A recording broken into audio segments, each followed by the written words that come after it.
321 Backlog.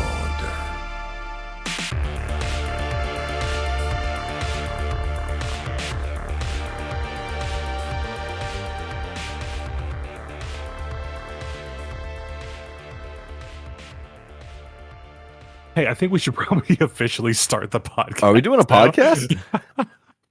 How long have we been talking for without actually saying who the hell we are? Or what we're I'd doing? say 15 minutes because now it is officially afternoon.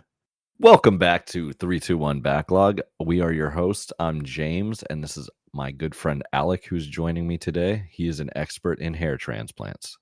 What's up, dude? What's up, man? I don't think I could ever transplant the beard though. There was a show I remember seeing on, I think it was MTV or something, called Silent Library, and they did this episode where the whole point of the show was they'll do something weird and you try not to laugh loud, like audibly laugh, and you get money for every minute or something that you cannot laugh. But one of the things they did was like a beard transfer. So they this guy with a huge burly beard comes in and sits next to this group of friends, and they just paint glue on one of the friends' faces, and then they shave this guy's beard and just vacuum transferred it by like blowing onto the other guy's face. That sounds terrible. It sounds gross and funny. And Yeah. I think they laughed. I mean, I don't know about you, but every time I get like a straggler beard hair on food and in subsequently in my mouth, it feels like a pube. I don't want another man's beard hair in my mouth. I don't either. Yeah. I just But don't. I don't I don't even want my own. I don't like that. We did this a couple episodes ago, and my webcam's currently out of commission, so you can't see this.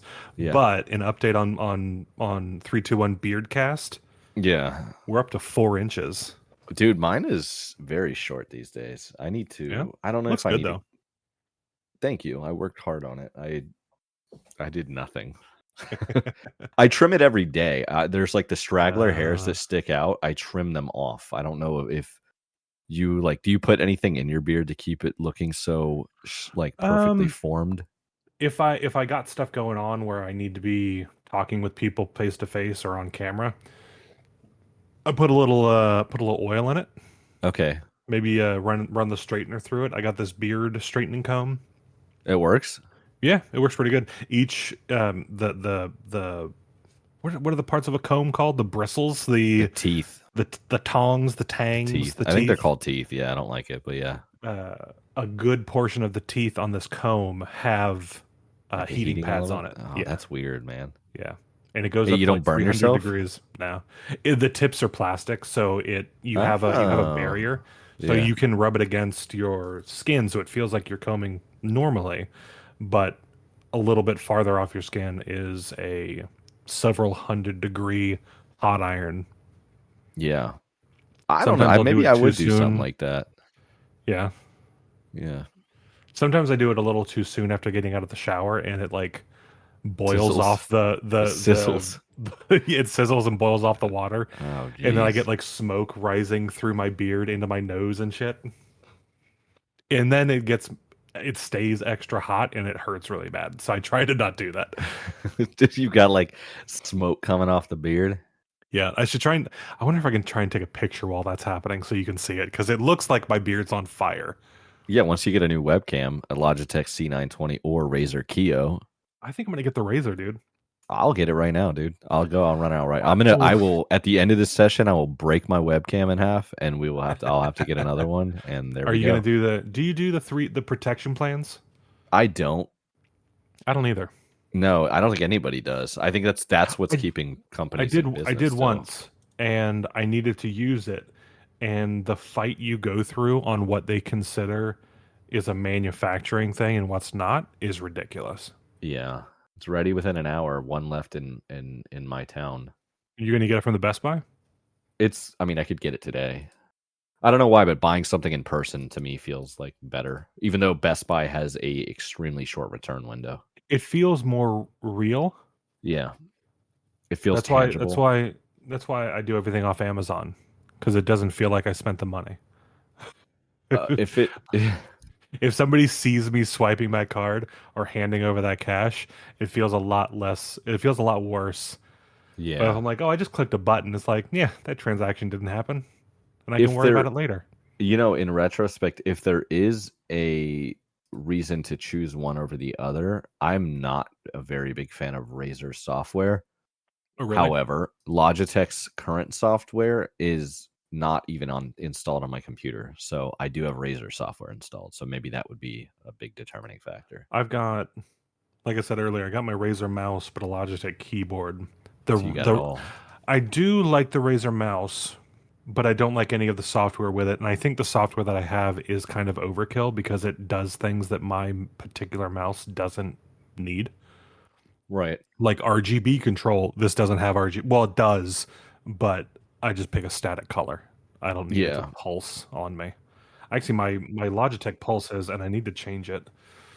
Yeah. Well, our microphones both pulse too, which is kind of. Yeah. Well, the pulsing, I kind of, it's slow enough that it's not distracting, but I think it's still weird that they're syncing across 300 miles.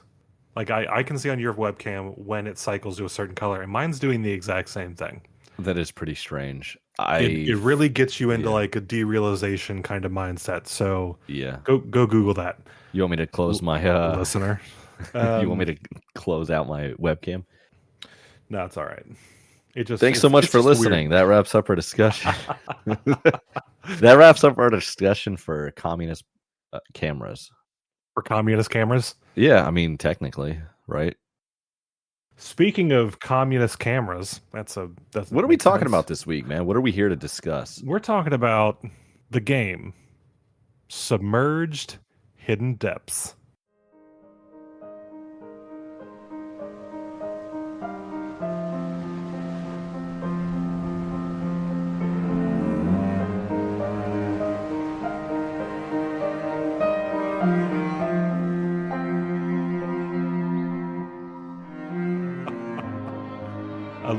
I love the delay. Dude, if you had to describe this game, if I had to describe this game personally, I would say boat, climb, solve, and explore in beautiful ruins of a sunken world. A drowned city, crumbling tips of skyscrapers stubbornly standing above the waves. Deserted villages now inhabited by enigmatic creatures. And Enigmatic. beneath the surging ocean awaits an anguished, angry presence. Submerged Hidden Depths is a non-combat, third-person relaxploration adventure set in a sunken ruins of a beautiful world. Take on the role of Miku and Taku. These are the first times I've heard their names. One cursed with the mysterious power that she wants to use for good, and the other practically doesn't exist. Yeah, that's about sums it up. Yeah, that's dude. I feel like that's what Steam said about it. Yeah. So this is a single player game. It was released in December of 2020. Uppercut Games, Stadia Games Entertainment. Stadia is like a Google thing. I don't know about Uppercut. So, yeah. It was on every platform except Wii, right? PC, PS4, PS5, Xbox, and Stadia. So it must have been a Stadia primary game. Yeah. It was I hadn't positive. really. Yeah. It had positive reviews. Again, Metacritic showing a lot lower than what I'm used to on Steam. So I'm starting to wonder. I'm starting to wonder, is Metacritic maybe the better source of a review number? Because personally, I agree a little bit more with Metacritic on this one. I do as well. So let's see. Other games we've had a big score differentiation. Inside did poorly on Metacritic, but it did well on IGN. Right. And I feel like Metacritic, well, I don't know. I feel like Inside was a better game than Submerged. Spoiler. I do too. I think it was a good experience, but it was, I don't know, it wasn't what I was expecting. And I guess so I feel like this happens a lot when we go and do these games and pick them to play. They're typically already in our library. I know Diablo was a one-off, but typically we already owned these or had access to them before we record and start playing. Yeah. I found this because it was one of my free games on Epic like a while ago. So every Epic launcher every week has one or up to I think 3 sometimes games, and this was one of them. So it was 100% free to me, and it was just in my library. I'm now clicking on Epic to see what the free game this week is. Yeah, I think there was one that looked interesting, but I kind of ignored it. Sorry. Anywho, so no, anyway, we played on our gaming group for a couple months, it feels like, the game Raft. Yeah. And this heavily reminded me of Raft from like an aesthetic standpoint. Right. Yes. So I was like, oh, it's going to be like another ocean exploration. We're going to have maybe a little bit of a story. Some And resourcing. maybe we'll do some building or something, or have like something. They in the game it had you could like find upgrades for your boat, but I feel like it was just collectibles. You didn't actually change your boat at all. Right. So Well, it was anyway. not really. Okay, so it reminded, to me, I thought when I first saw it, the game, like the cover, the image that you see, like the thumbnail of the game, Yeah. looked really pretty, and it looked like it was going to be like I like games that take place on the ocean or, on the high seas and stuff like that. So I had a pretty good feeling about it initially, but man, it didn't really deliver as much as I was hoping. I think I fall in that same boat with you on that type of setting. Yeah. Cool. Let's have an Assassin's Creed counter. Assassin's Creed Black Flag, one of my favorites. I really want to down play that. Slap it on my BL, dude. Yeah, That's backlog. going to Raft, same thing. We really enjoyed that. It had a building aspect. I've got this was on my backlog. I've also got I think 2 others that are primarily you're out on the open ocean in some form, doing mostly exploration, and then another kind of mechanic. There's another one, I forget how to say it, but it's spelled T'Chai, I think. And that one's on my list as well. It was another free game that I got a while ago. And similar thing, you're going to be exploring and all that. So I definitely like that genre, that setting, if you will. Yeah, I don't know if that's just because we both kind of grew up near water, maybe, or if it's just kind of an appealing Windbound thing. was another one. Windbound, okay. Yeah. There was like another game. Oh, dude, Sea of Thieves. I played that a ton. Sea of Thieves, I don't know, yeah. Dude, doesn't every boy like pirate stuff though? Like, isn't that so. like that's probably what it was? Really, I think it's that sense of like freedom and being able to do what the fuck you want. Yeah, you could just drink too much and puke on your friend, kind of thing. Play the hurdy-gurdy. Yeah, dude. I was gonna say, yeah, dude. Yeah. So okay, you played it. You played it on your Steam Deck. 100% on the Steam Deck, and so was that really the first game that you really got to play on your Steam Deck? Yes, it was. And you played it through Epic Launcher, which is cool too. Yes, I had to go through a whole. One thing that's really good about the Steam Deck is there are a ton of community posts and forums and amazing steps on how to install this stuff that's not on Steam. Yeah. So I mean, I think the whole setup took maybe 20 minutes, and then I was playing, which I was so surprised how easy it was. But yeah, 100% on Steam Deck. It ran for what it was. It ran very well. Yeah, and I had a good time with it. I'm glad that because the only non-Steam native game that I've actually played on my deck is Diablo 4, which again, there's a couple hoops, but it was easy to figure it out. I've only ever played Steam games and that. So it was cool that the Epic Launcher, the way you installed it, worked well for you. Because I haven't had that experience yet. Yeah, you had to go through. I forget what the things were, but I think you mentioned on a previous stream it was like Proton or something. I had to. Anyway, I had to find, download, and enable a couple different programs. Yeah. And go through and have. I think there were some scripts that ran and stuff. It was. Anyway, it was a lot easier than I thought, but I found a guide that like ran me through every single step, like with pictures and screenshots and stuff. It was very, very well done. There's also a lot of YouTube videos that show all that stuff too. I've had a lot of videos on YouTube that just kind of explain the whole process, and you can see them actively doing it. So there's no hold up, you just pause the video. So I guess this would be a good time to talk about the worst thing that's ever happened to me. My Steam Deck broke. Yeah. So what's the word? It's already been RMA'd and back to Valve, right? Yeah, so it arrived back to Valve yesterday. I haven't heard any update on it at all, but it arrived yesterday afternoon. So I'm assuming they'll start getting into processing it and everything. It sounds like it takes about 2 weeks generally. So I'm guessing whenever they get into diagnosing it, it'll be pretty quick. What happened was I thought it was brought on by an update, but then I reverted the update and it didn't seem to be that. I Mhm. think that my B button, which functions like as a back button, was like just constantly firing at a random speed, like always on or Oh, always off.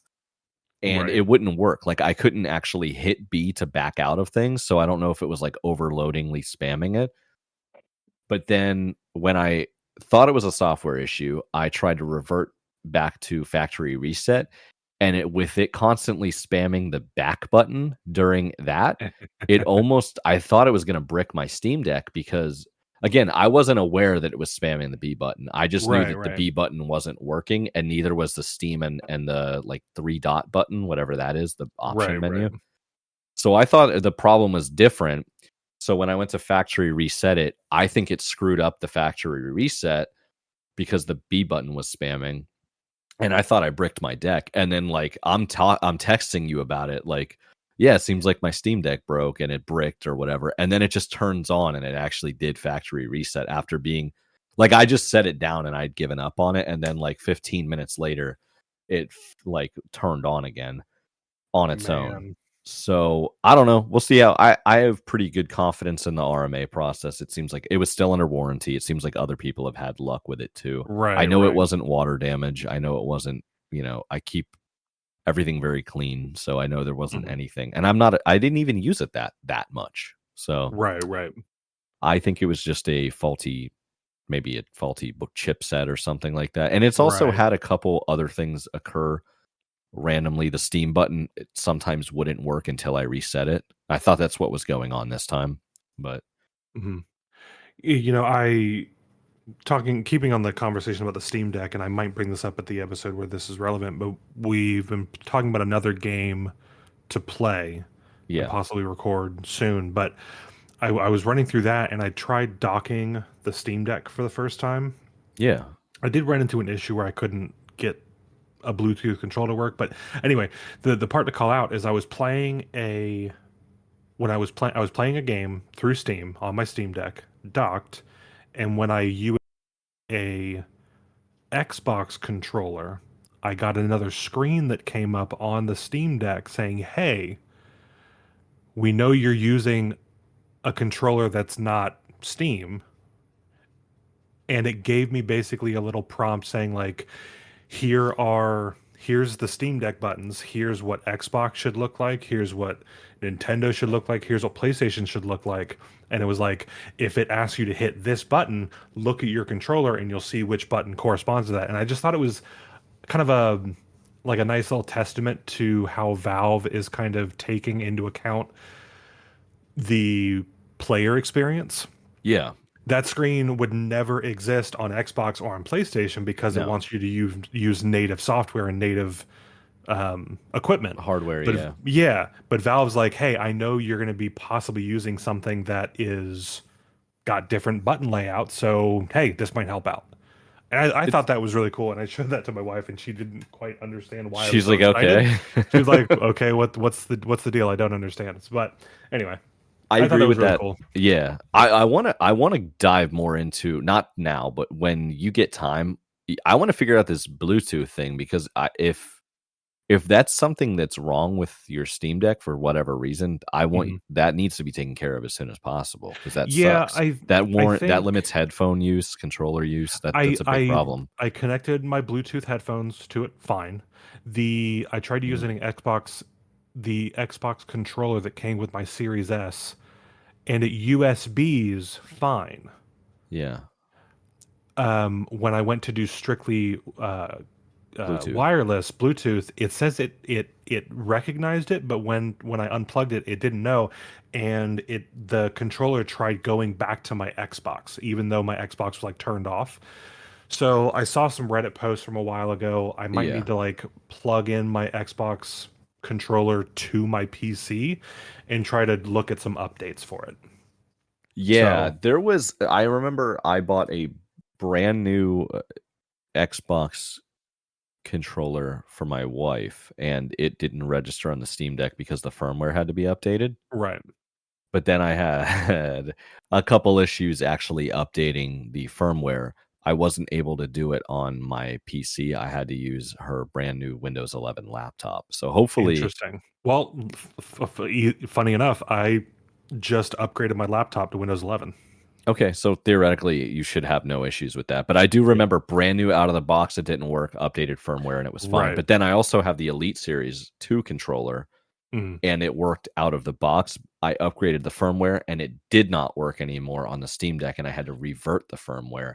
Right. These are It's like probably nightmare scenarios that aren't really it's that probably the bad. age of the controller, because that controller in my living Yeah. room right now, I've had it for a couple of years now.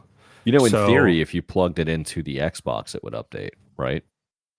well, yeah, but it's updating for the Xbox. I So. think whatever firmware is going to it, I would assume it's going to patch it or do something so it will be registered on a Linux device. I think Maybe, that's where the issue is. but your PC's not Linux. Correct. But I don't know, again, man. yeah, anyway, I'm gonna figure it out later. So you played it on Steam Deck. So I played it on Steam Deck, and I for the Steam Deck, because it was the quote unquote relaxpiration tag that this game was given. Yeah. I think it worked really well, because you've said you do this with games. You'll like play as you're going to bed and stuff like that. This would perfect for that. I Right. could just there was no combat, there was no difficult controls. It wasn't a difficult game by any means, but it was really nice to have something that you could really relax on. Yeah. So I did like the I have some issues with the game, but for like a play experience, I think it was fine. I think it was good. Yeah. So I was originally that's yeah, it's a good before bed kind of game. I agree with that. I didn't have my Steam Deck because it broke, but when I sent it out the same day, I went to a store and I bought on your suggestion, probably half as a joke, I bought a Backbone, Yep. which it's surprisingly a really good experience. I don't Yeah, because I notice mean your any phone's lag. doing all the processing power. Not entirely. I mean, No? I'm using Steam Link, the app, Hmm. so my PC has to be on and I have to be on my home network. Oh, interesting. Okay. Yeah. So there's a tiny bit of lag associated with that, but like my network at home is pretty good and I have, mesh Wi-Fi or whatever. Mhm. So it's pretty good. Every once in a while I'd get like a little hiccup. And again, this game is not a complicated game. So Yeah, so I think with those, even with that little bit of lag or latency, I'm sure it would be fine with this particular game. yeah, the latency, I never really felt like there was latency unless there was like a hiccup, which Right. happened maybe like 10 times in the entire playthrough of this game. Mhm. Dude, I really think the backbone is if you have a decent gaming PC and you don't want to buy a Steam Deck and you don't plan on ever leaving the house, if you have a more modern phone, I think the backbone is a really good option for people. Just using Steam Link, the app. Yeah, I thought about getting one for the wife, but she already has enough trouble just playing games in general, but she's always on her phone and she does a lot of like idle phone games. So I think my thought process was like, oh, if she's already playing with her phone, she could throw the backbone on there and it's basically like opening an app, and then she could swipe over to like deal with text messages or something. So I thought about maybe getting her one, but Well, I wonder if it's a native phone game, if it like an idle native phone game, if it even would support a backbone controller. true. Yeah, she's got like an off-brand Samsung.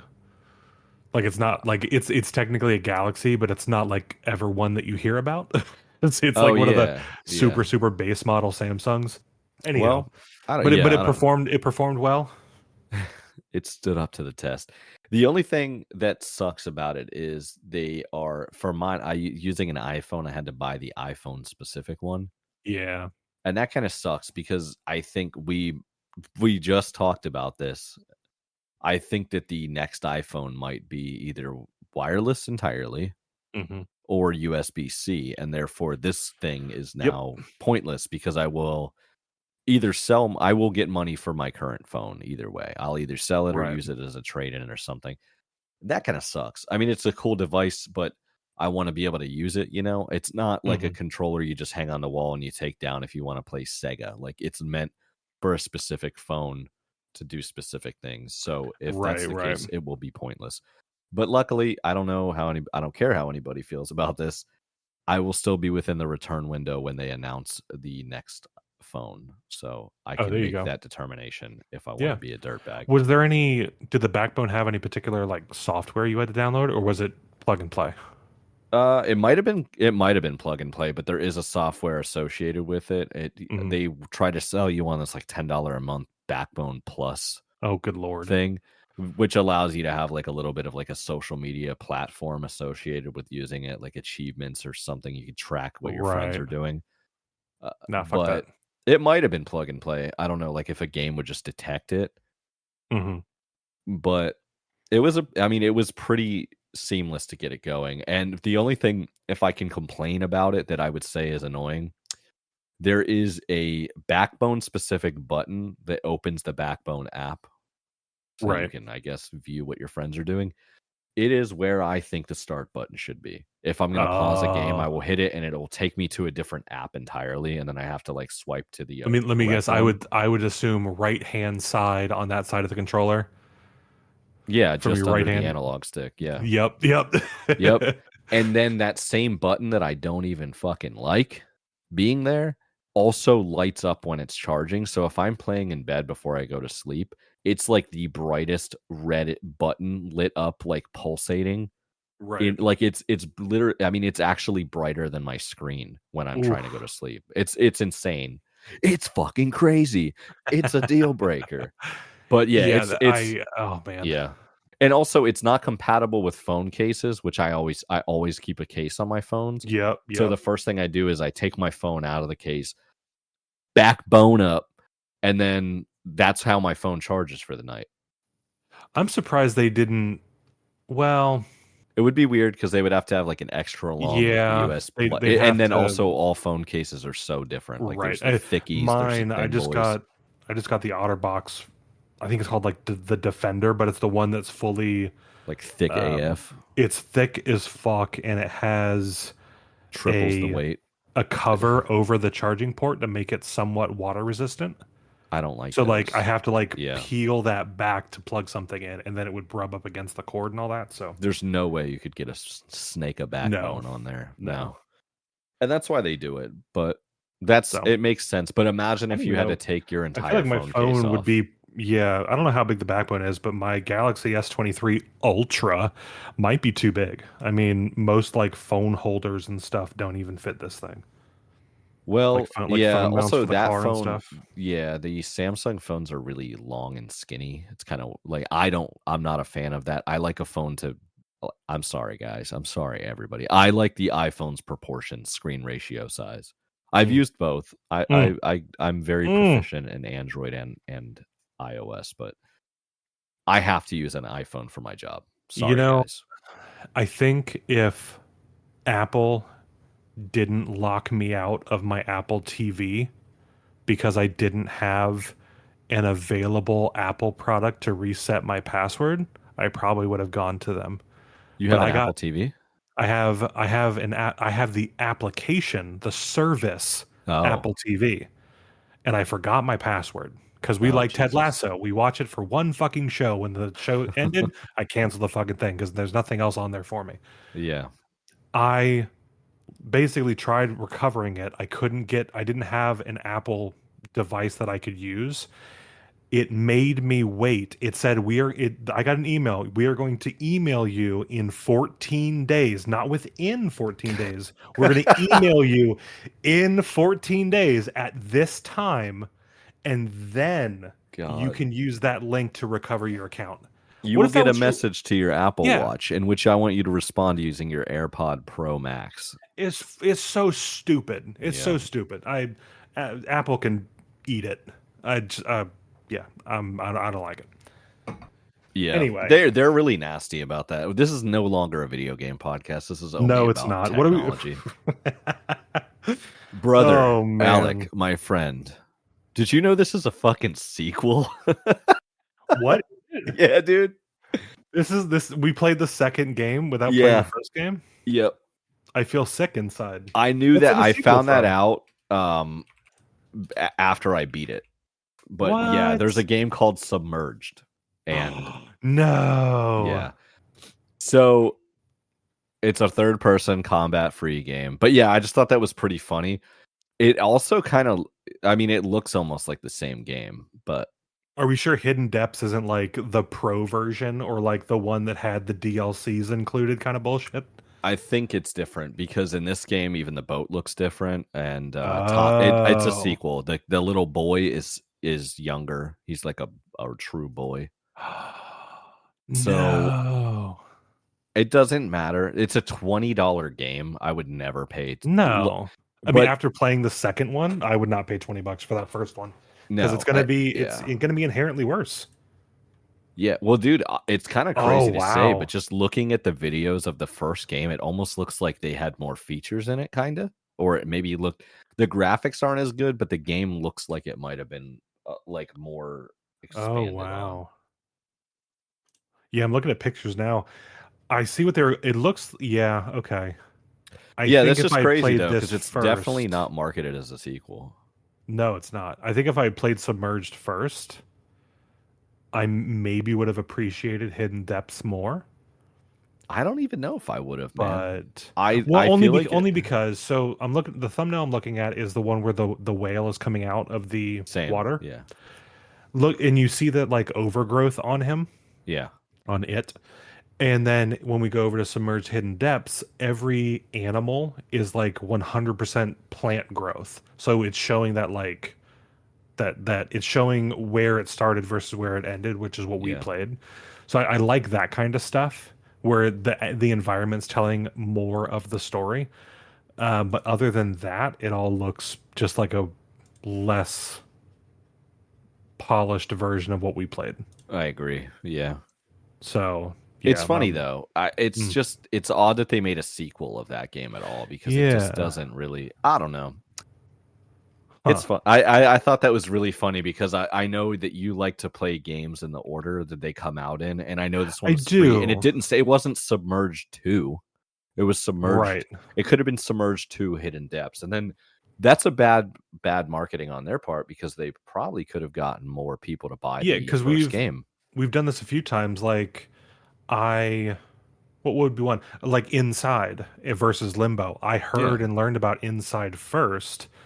But then when I did some research for the podcast, I was like, oh, Limbo came out first, so I'm going to go buy Limbo and play it.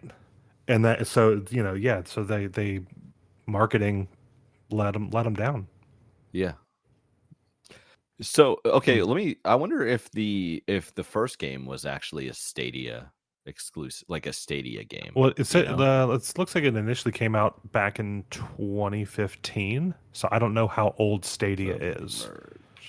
Yeah, first game. See what it was originally released on, because if it was it was iOS, Microsoft Windows, PlayStation 4, Xbox One, iOS, and Switch. That kind of lends to something I wanted to say about this game. I know we're kind of jumping hard down into the gameplay of it. Right. This game felt to me, I would describe it as either like God, I'm such an asshole, dude.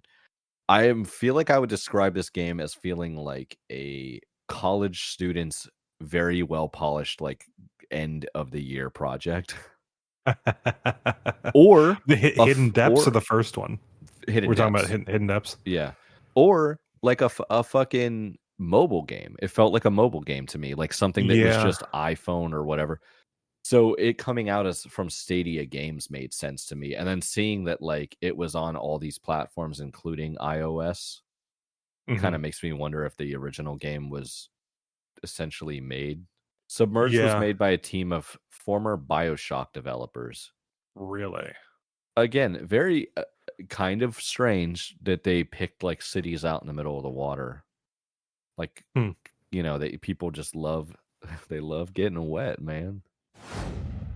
Hey guys, Editing Alec here. Wanted to jump in real quick and update you on some things we've got going on. First off, there's an extended version of this episode available on our new Patreon page. All the extra banter, tangents, and off topic rants we inevitably go on. Oh, and it was actually available last week. That's right. For $1 a month, you'll be able to get our episodes a week early, and they'll be bigger than Big Daddy himself. You can find them at patreon.com/321backlog.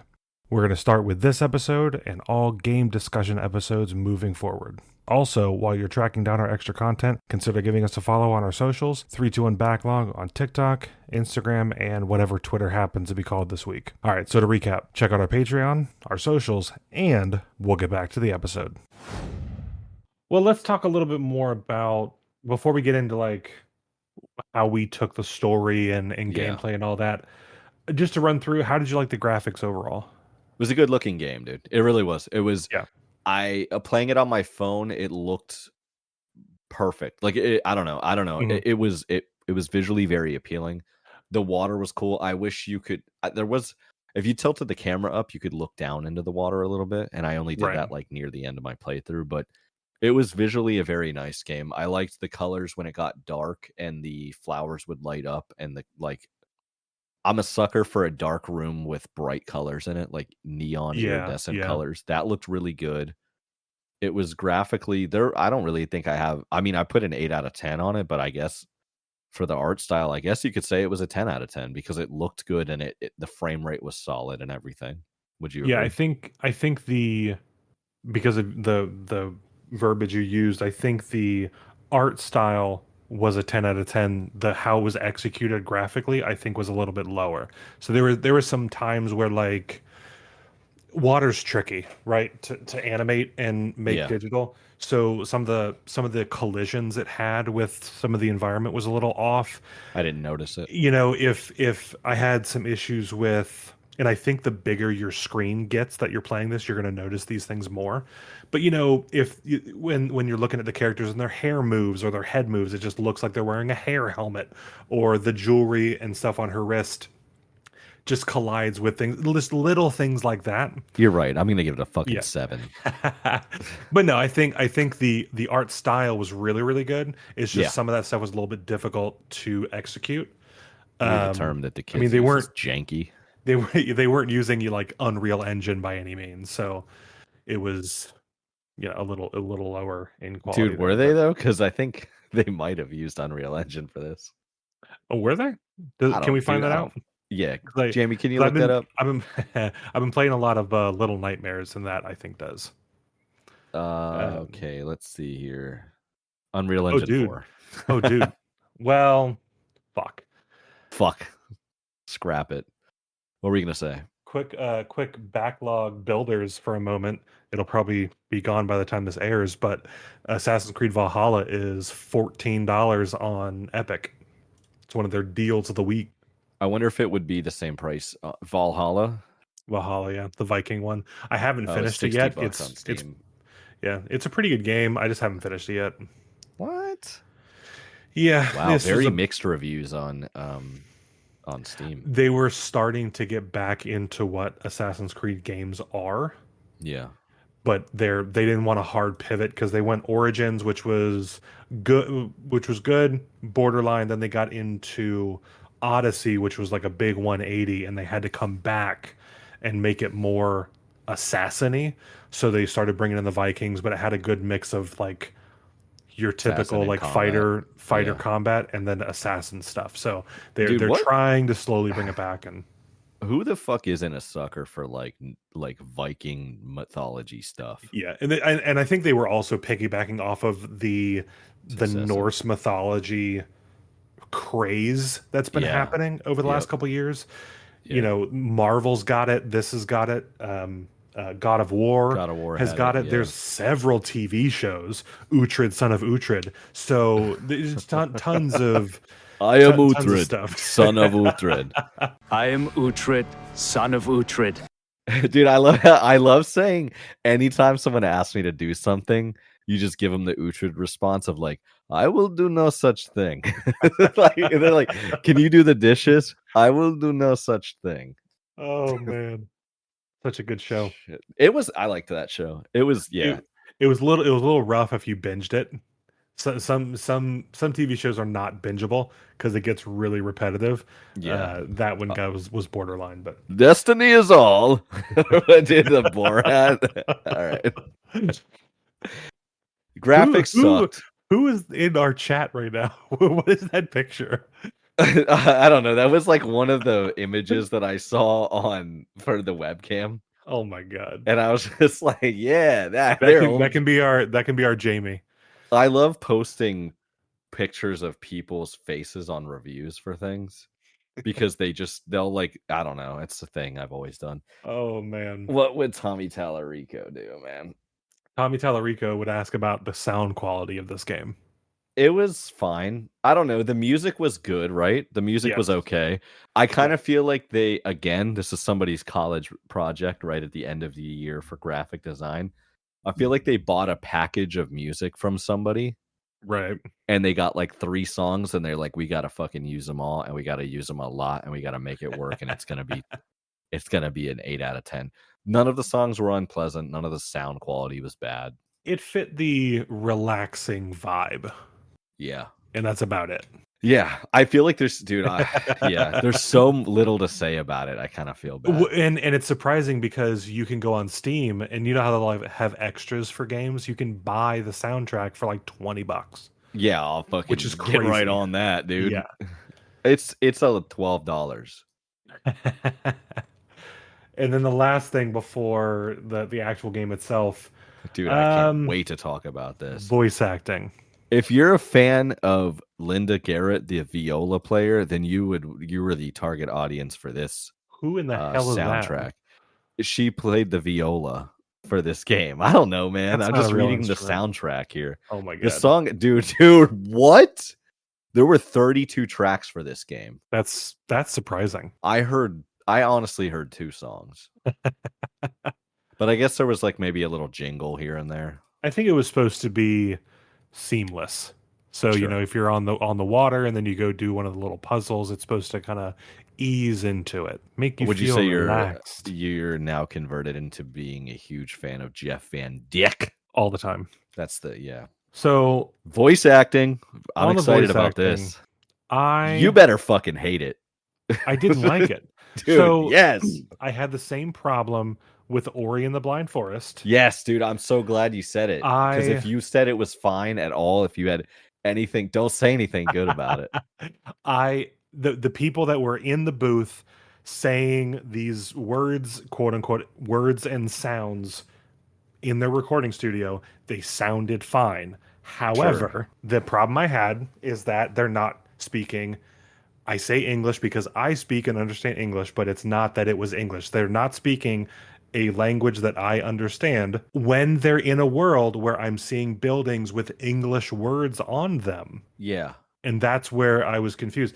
And I actually was annoyed. I'm not even kidding. I was actually annoyed. Go on. It was really frustrating because they're having conversations between the 2 characters and stuff, and they're speaking it like, and if they had said, hey, they're speaking fucking, I don't know, Greek, just something, right? Yeah. I would have been fine with it because the story places them from a certain area. That's fine. I'm wanting, it's the same thing with Star Wars and any non-Earth based media. It just assumes that we can understand the common language that's being spoken. We can all play pretend that they're speaking something that is not English. But for the gameplay, I would rather not have subtitles, and I would rather hear that instead of just like somebody going oosha boosha weesha, just gibberish. Okay, but was it gibberish or did it? I don't know. And if it actually is a language, I'm going to cut a lot of this. No, it was. No. Here's dude. It was a language. What was it? And this is why it annoyed me. It was so close to English. Did you not notice that? I feel It was it was like a heavy dude. It was like a heavy speech impediment or something.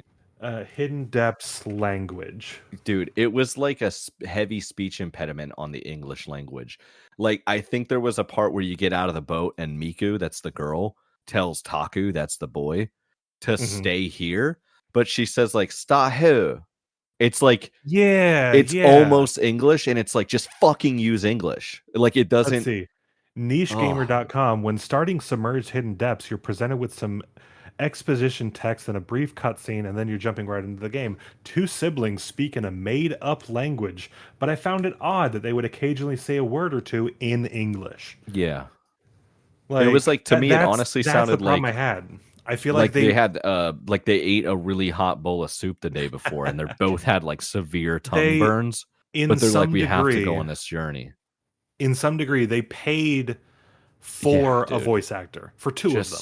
Just say But the they language. had to go through the extra development time and all that to make up a fake thing to speak. Just use an existing language, Dude, and maybe they didn't pay it doesn't that have much. maybe not. You know It what I doesn't mean? have to be English. You could, if they spoke Spanish or Yeah. French, I wouldn't care. It's just I need a real non-fantasy language. That's my argument. Maybe they did want English, and the person they paid, they just really got they went on Fiverr.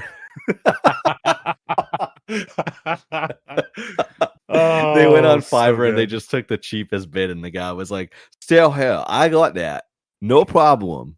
And that's what the language they came up with. Okay, $5. Okay, I hated the voice acting, man. If the game didn't have sound in it at all, I would have preferred to just mute it and not. Yeah, hear if the I would have acting. even I been don't know. fine if they didn't do if they went like more of a traditional Zelda route where at most you get some grunts and noises versus a fully fake language. Yeah, Like agree. I think subtitles with no fake fantasy language is better than this fake weird made up BS they had. So Same Ori thing did with it better. Ori. Ori did it better because it sounded like fucking Jabba the Hutt. It sounded like a thing I was somewhat familiar with. Yeah. Familiar with as in I heard it before. But it wasn't a real language. I want a real language for a game that's being played in the real world. Like we're yeah. I don't know the lore of this game, but maybe they like lost the ability to speak the language. Maybe their tongues are waterlogged. We don't know if they're even humans. Maybe they sleep with their tongue in the water and it absorbs a lot of water. And if they would have, I don't know. I still think it would have hit differently. No, sorry. I think it would have been the same argument if it was like, oh, this is set hundreds of years in the future, and the they're English language is lost. Yeah, and they're descended from somewhere. But it's just that's so unnecessary for a game this size. It's a small little game. I think it just would have been better if they just didn't have voice acting. Honestly. Or just, speak the language. I agree. I hate it. Language. It doesn't have to be English. Language. I just say English because I speak English and I understand English. If they want to put Spanish and have subtitles, I'm totally fine with that. I might get a word or two that I know, but I just want something rooted in the real world because the person that's consuming this media is someone that lives in the real world playing. Let's talk about the fucking gameplay. God damn it. All right. My blood pressure just went up. Oh man. Okay. Yeah. Let's talk about the gameplay, dude. I put a couple notes in here about just things I generally noticed. There's a lot of collectibles in this game. Yes, there are. The gameplay mechanics. How long did it take you to realize that every single city landmark that you had to go to was basically in the shape of a clock? I think about when I got maybe 30% through, so I think I had maybe four or five that I had gotten through, and I started realizing like, I just have to go to this corner to get the next place. Yeah. Okay, I knew you would figure that out. That's why I asked like how long it took. Not did you notice? No. I at first I thought it was going to be like you come across them randomly, kind of like Raft, maybe a procedurally generated map, but nope, it was just a static map. You just had to go in a circle. Yeah. Did you have a favorite landmark that you went to? I think the ones I enjoyed the most were ones that had a mixture of not a mixture, but it had multiple sections. So I can't think of the names of any. Like I remember there was like a cruise ship and a couple big buildings, but there's one in particular that you had to like get back in the boat. Once we had to get back in the boat, and you had like phases of it. I liked those. I liked ones that showed like immense height. So like the skyscraper ones were really cool because you would get on this like little pulley system elevator and go really, really high in the air, and then once it finished loading, you could like see a bunch of stuff like on the map. That was kind of cool. So I like the ones that went really, really high. But I mean, once you start walking through them, it all kind of felt the same. You know, again, there was no combat. I thought there was going to be when I first started hitting those like vine looking people, which are like vine statues almost. Yeah, sure. It was a little funky. So for setup, because it's not a super complicated thing. Like the world is being overgrown by like plant life, but there's also like a corruption. It's clearly a bad plant, right? Yeah. So I think the plant's fine. It's green and nice and all that, but there's like a bunch of corruption that's kind of come through, and you're essentially going around and unhooking like the heart of this. I kind of looked at it like they were like batteries or parts almost. Was that? Yeah, dude, this game had no fucking story. Yeah, it was very abstract. And again, I think it had story section. I don't know why. I think this had more of a story than Limbo. Again, off of the gameplay, Did it, there was. I mean, it might have been a little weird, but I think there was something there. You've got characters that are having conversations, so you've got story in their relationship, you've got story in the world by like the different animals and creatures. Animals and creatures that are in the world, so you're seeing what the life looks like. So yes, there is stuff there. So I noticed every time that you grab, I called them seeds, right? That would every time you grabbed a seed, you were removing it from a technology, like human technology. Yes. Is this like we already lost the world because of our technological advancements, and then people are randomly trying to go back, like the plants are what's keeping people alive or something, and then people are like, oh, let's let's plug in the telephone, see what happens, and use the seed as energy, and then by doing that, maybe that caused like each city to fail. I don't know, because there's no fucking explanation. I think the cities had already failed. Yes. And you had the survivors of whatever the world was, and I think they were using these seeds as like, I kind of thought of them as like batteries, but I think the constant use was causing this corruption. So they were trying to make it. How I took it is they were using these seeds as like batteries to power the tech they once had, and it was causing that like corruption to backfeed into nature. Yeah. So what she was doing was going and removing it, and then severing that link to what corruption it had after everybody was already dead. Yes. Something happened, and everyone kind of like got stuck in time because everybody was like these weird plant-like. They were like entities. plant-like, almost like, to me, I kind of interpreted it as like images, like memories. Thank you. Yeah. Yes. So it kind of like when a nuke goes off and you can still see the person's shadow.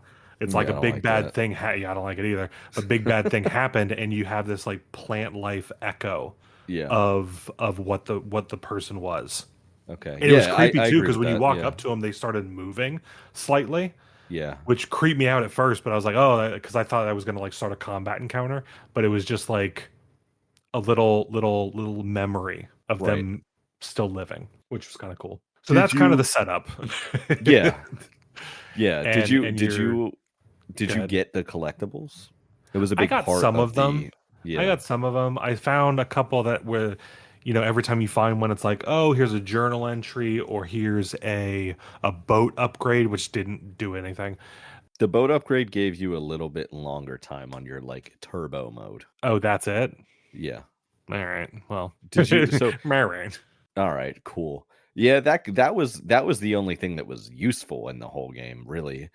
To make the game end faster? Yeah, that sounds so weird. But I noticed that I averaged like 2 diaries and 3 clothing items per segment about. And I also noticed that at some point I would see them and they were very clearly out in the open, and I would just ignore them because I felt very early on, I realized they're pointless. I wish the diary entries helped piece the story together a little bit, but they don't. Yeah. They're just cool. And that's a huge flaw with this game, because this game needs that. That's really all it needs, is just a little bit of more story. A little bit more, which can be done with diary entries and like static information that you can get through like menus and stuff. It's a relaxing game. Turn it I think into the like one a thing I visual novel enjoyed, combination. yeah, for sure. I think the one thing I enjoyed the most, and one comment I wanted to make on the podcast specifically, was I liked the different animals. You would kind of come up and see that I thoroughly enjoyed. It's funny. And I liked it because of Dungeons and Dragons. Because for those that are familiar with that game, I am the DM typically. When I run those games, I run them and all that.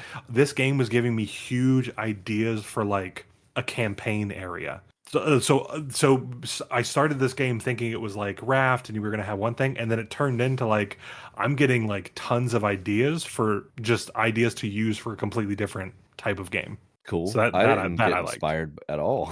I was getting inspiration for Dungeons and Dragons. Dude, that's for like cool. plant animals and just like a whole area that has like be really good for like druids and stuff that are very nature based, and you have like this corruption and stuff. That would be so cool for a campaign arc. That's what I pulled from this game. So thank you, Submerged. Thank you. Thank you, Uppercut Games. Any DMs that haven't played this yet, go play this game with your DM hat on, and you'll get some really cool stuff. Do you remember how many aminals you found? Theo Vaughn. I found, let's see, there was frogs, penguins, dolphins, whales, bears, I think deer. I found 11. There were frogs. Did you say frogs? I think I said frogs. Oh, yep, squirrels. Bears. Birds. There were several toads. birds. There was an alligator, I think. There were some birds. That. Yeah. But I think there was multiple birds. There was like a pelican and something else. I don't know if I got all of them, but I got a handful. I got maybe 10-ish. Yeah. The clothing items and the diaries were a waste of time because they didn't. I think you could change your clothes, but who cares? Really? Yeah. Dude, I literally didn't even notice that there was a character in the game. If that makes sense, I feel like I was just the game had. You know what this game felt like? This game. Sorry to cut you off. This game felt like one of those demos you get when you get a console. Like if this was if Valve, listen up. You could like this would be a great demo for your Steam Deck. It functioned great. There wasn't really any worthwhile content. It was just a thing to show that how the controls worked. Man, dude. There wasn't really any worthwhile content. Aside from the DM comments for Dungeons and Dragons, that's all I got from it. So this would be I would let my son play this because he doesn't need to know any deeper meaning or like find anything. Do you think your son would play it? Do you think he would actually care enough to finish this game? Probably not. That's what I mean, dude. There's no, you know what, dude, I'm ripping this game apart, and I'm sorry, Rick Van Dyck, because I know you put your heart and soul into the soundtrack, but it sounded fine. The only that's not even his, I don't think that's his name, dude. I think the only reason that I felt good about finishing this game was, one, I knew it was a short game, and two, it was easy enough that I didn't feel inconvenienced to play it. Yeah. Otherwise, I think I would if I would probably have returned the game very quickly if I had that option. I found 11 out of 20 animals. They were fine. I didn't mind finding there were 20 animals. It told you every time you found them. I didn't mind the animals because they had a cool little animation, and I like animals. It's like, what other animals are there going to be? Can I see a manatee or a walrus or something? There might have been a walrus, but yeah. That was that. I don't think. Is there anything else to say? Can we talk about the ending? Yeah. So, well, there's like a pre-ending. We'll back up a little bit. At some point, I forgot what it was. What were you saying? Animals. Anyway, yeah. The. Oh, that's what it was. Sorry. I wonder if some of those animals were basically you played mostly like 90% of the game as the sister. But then some of these other smaller locations, you would pop out as the boy, as the brother, and kind of do them. I wonder if some of those smaller locations had more animals and more stuff. Probably. Again, it's more of the same, but for the animals specifically, because again, that was like probably the coolest thing to look at. Right. I wonder if there were more of those. But There you were would do them 20 as the boy. animals, and Yeah. I think I found every animal in each of the main city areas, and then there Same. were like some birds and some other shit swimming around. So yeah, Right. there probably was. There had to be some incentive to get off of the boat when it's not a main area. Yeah. So at what point did you notice the big fucker That's walking so around? yeah. That's what I said when the like sort of ending thing, because that's when I think it's like I felt like that appeared 75% through the game. Yeah, had like I think I 3 cities noticed it left. after like, well, you started getting these like dream sequences, which this really annoyed me because there were sometimes I wanted to finish something. So like the second place you went to, Yeah. I finished it up. You end the area and it goes into like a dream sequence as if you had already returned back to your home base. It does the dream sequence, which started introducing this big monster. But I had stuff I needed to finish and grab because I saw collectibles I hadn't got yet. So I'd have to go back and find that place again See, even and the go through it developers again. knew it was just a waste And of that was really time. frustrating. So you always started from the same static starting location, and it was really annoying. So I wish there would, and I honestly don't remember if there was fast travel or not. There was. What? Yeah, it was so frustrating. I didn't even think to look. But anywho, but they started introducing this big monster from like dream sequences, and then I think after like 3 or 4 of them, I started noticing them out in the world. Okay, Did you I go? only Did you go noticed mess it. with them at all? Yeah, I did, of course. And it just doesn't even It care. doesn't do anything. Yeah. It was cool. It was kind of cool how you would get like near the end of the game, I noticed. It would like go wherever you were. Oh, really? Did- Yeah. You're right. You're right. Yeah, that was the only thing. That's the only thing I can say good about the game. I liked that a little bit because but again, it didn't do anything. And then this is also dumb. You would go get the seed and you're like walking. As soon as you like pick up the seed, it disappears. It's like it just clips out of the game. Yes. But it was Yes. cool that it would like you'd be climbing the building near the end of the game and it's like standing there staring at you and you could Yeah, see it off I in the did. distance. I wish they did a little more with it, but I did like that. You know, I got Just do some something with it. when I started seeing that. I started getting. Have you seen the the 2016 Disney movie Moana? Yeah, like Tafiti or whatever it's called. Yeah, to Fidi. That's what it started reminding me of. Same, And this that's- game came out kind of close. The first one came out kind of close to Moana. I wonder if they were getting some inspiration from that. I think Submerged technically came out first, but I was getting vibes from that. It had like that kind of aesthetic. Yeah, and I felt that way too. I've Yeah. also seen that movie. Anyway, I was getting a lot of Moana vibes, and Yeah, now I I'm did too. curious to go watch gameplay maybe of Submerged, like the original game, because now Yeah. I'm curious. So I don't know. I wonder if the first game had too much story and they're like, all right, for the sequel, we're gonna dial it back all the Oh way my to Lord. fucking none. I- And you maybe know, there it was more story. I don't know. But the thing is, I didn't because there was maybe if you collect everything, you get like a little bit of a story Maybe, unlock. maybe. I'm guessing not. But even if you do, there is zero incentive to even acquire any of that stuff because one, like I said, I feel like the character just existed in the screen to carry my view around. The whole time I played this game, I was just looking for the next area to go through. I ignored the Yeah. character's position almost entirely. So therefore I ignored her clothes and stuff too. So that wouldn't have made any difference to me. They should have given you breadcrumbs of a reward to get to acquiring these extra pieces of garbage. Right. And then there'd be a good reason to get more. But I made a parallel between this game and Raft, which is kind of why I thought I would like this game. And again, as a walking sim, it does have a kind of a walking sim portion of it. That part's fine. Just walking around doing the puzzles, which are barely puzzles. It's still kind of relaxing, but because they kind of hinted at a story, I want it to be fleshed out, right? Looking at Raft, it had a lot of exploration. Wasn't relaxing at times. It was a builder, so there's different mechanics, but the story that it gave you, I think it gave it in a way that was it made sense, right? Right.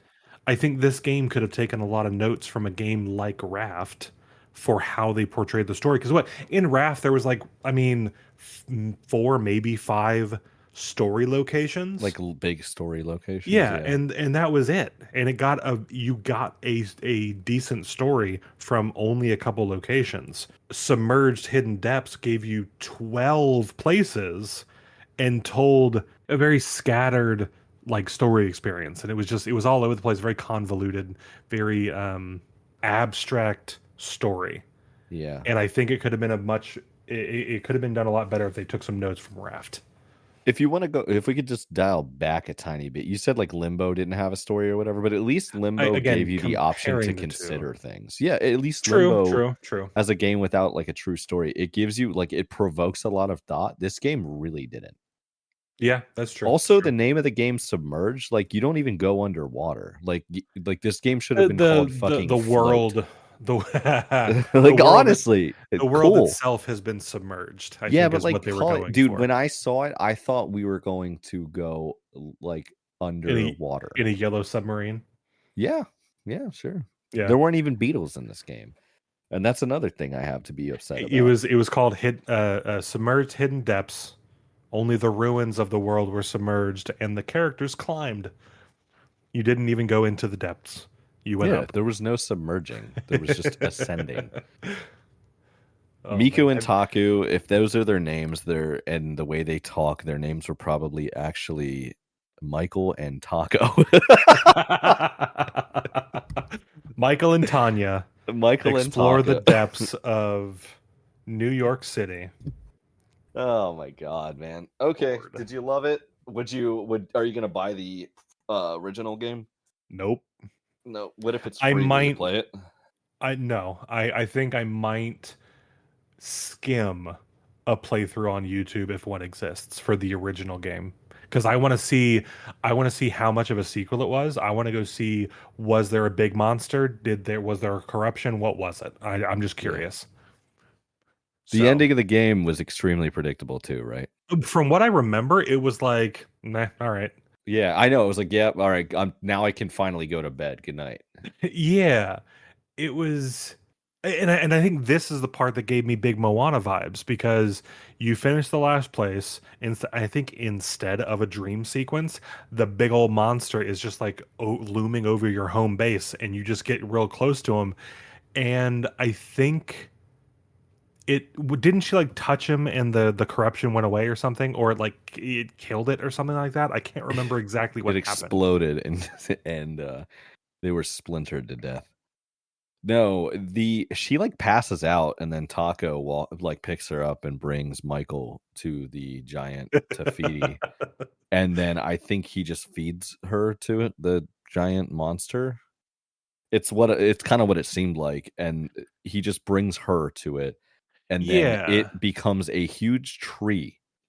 It becomes an enormous Groot that's stuck standing still.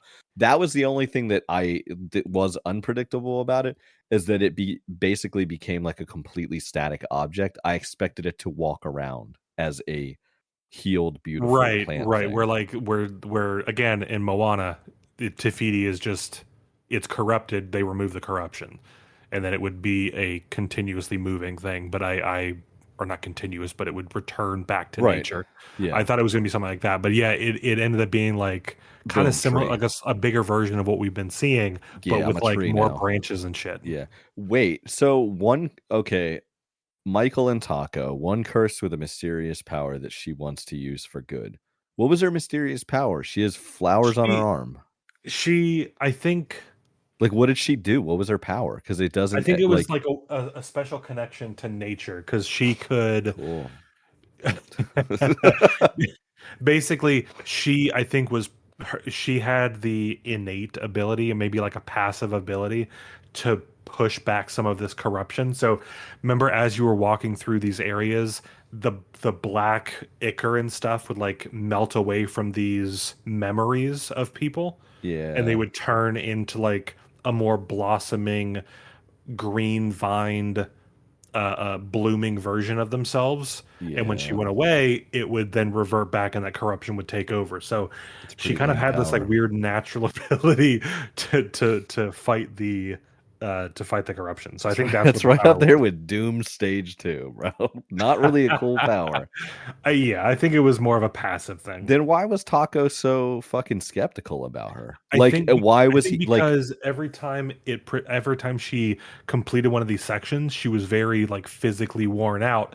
So if I was to make some Oh, assumptions, okay, I think after you finish a zone, the reason that you go into his dream sequence and go back is because you've kind of like had to passed out from rest. exhaustion and Taco has taken you back Okay, to Taco has taken you back to your home okay. base and then you wake up again after being so exhausted.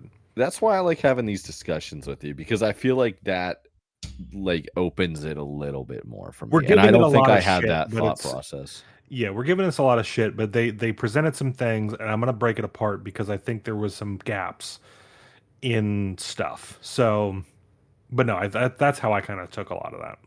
Well, okay, good I'm job, Rick smiling. Van Dyke. The soundtrack was fine. Dick Van Dyke, big Yeah, old big Mike old energy. Rick. You got anything else you want to add, man? Uh, I don't know. I don't think so. Has Uppercut done anything else? They did a few games. I did look at that earlier. They've done. I think this is their fourth-ish game. Really? What the Yeah, fuck they been doing? trying to find voice actors. Oh, I mean, you got to weed Submerged. through a lot on Fiverr for that. So City of Brass. It's a combat game, first-person combat game, action adventure, inspired by Arabian Nights from senior they did BioShock developers. Epoch.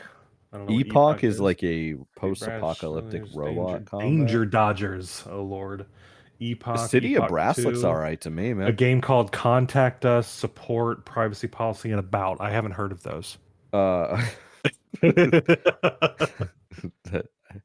And I think that's my Contact Us. time. I've played that pretty recently. The Arabian Nights game, City of Brass, looks cool. It actually looks kind of neat. It's a, I don't know. I don't know. It looks kind of like Sea It's of gonna be it's Thieves, gonna be a knockoff Prince of Persia or something. but it's first person. I don't know. It looks Oh, okay. It looks good enough. I would cool. I would play that if it was free. I'm gonna add that to my wish list as a matter of fact. It's first person. It's for a combat. That's weird for like a melee combat game. I don't like that. Well, it's from the senior developer of BioShock. All right, So choose your adventure. I'm looking at a reskin of a Prince of Persia screenshot. I've got a female version, something else. I've got a genie, like knockoff Aladdin, well, it's Arabian Nights, brother. and then some Skelly men. Yeah, Kellyman. It feels like, yeah. but I It feel looks like all that's the right. exact same shade of blue that Disney uses. I've seen a It's a lot of good different iterations of genies and stuff that you can mix up the color scheme a little bit. But anyway, it kind of looks like you drink a potion in the game and you gain weird abilities. I'm removing it like from my wish like list now. like BioShock.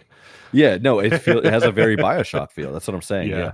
And then even in some of the screenshots I see, like the person looks like they have a sword in their right hand and then like some other type of weapon, like a whip in their left hand. I mean, to some degree, every game is a reskin of another game.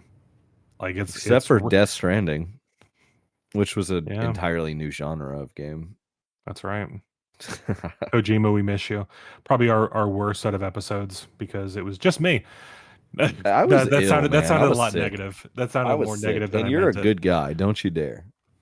I think that could have easily just been the first episode, and we could have that was it. That's all we needed. Sorry, man. I've gotten a lot of people that really enjoyed it. So Really?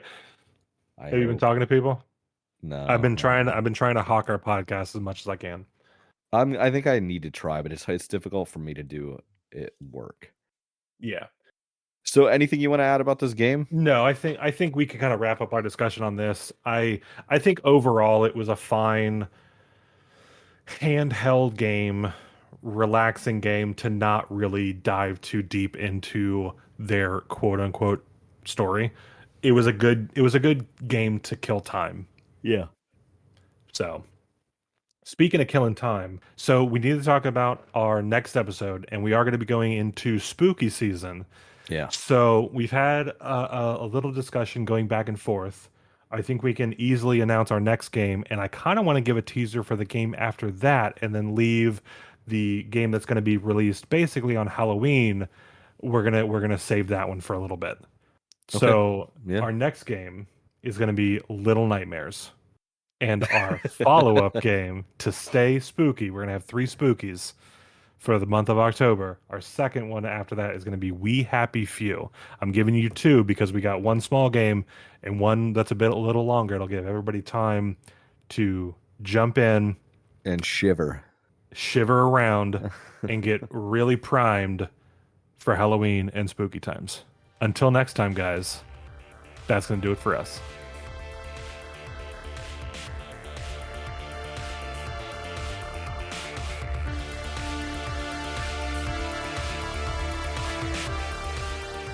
Thanks so much for listening. That wraps up our discussion for Submerged Hidden Depths. If you enjoyed this episode, please let us know with a thumbs up, a comment, or sharing with your friends and family. If you're able to do so, play along with us. We'll post upcoming games to our socials and what games are up next at the end of each episode. This has been 321 Backlog by Alec and James. You can connect with us on any of our social media pages and by sending us an email at 321backlog@gmail.com. Until next time.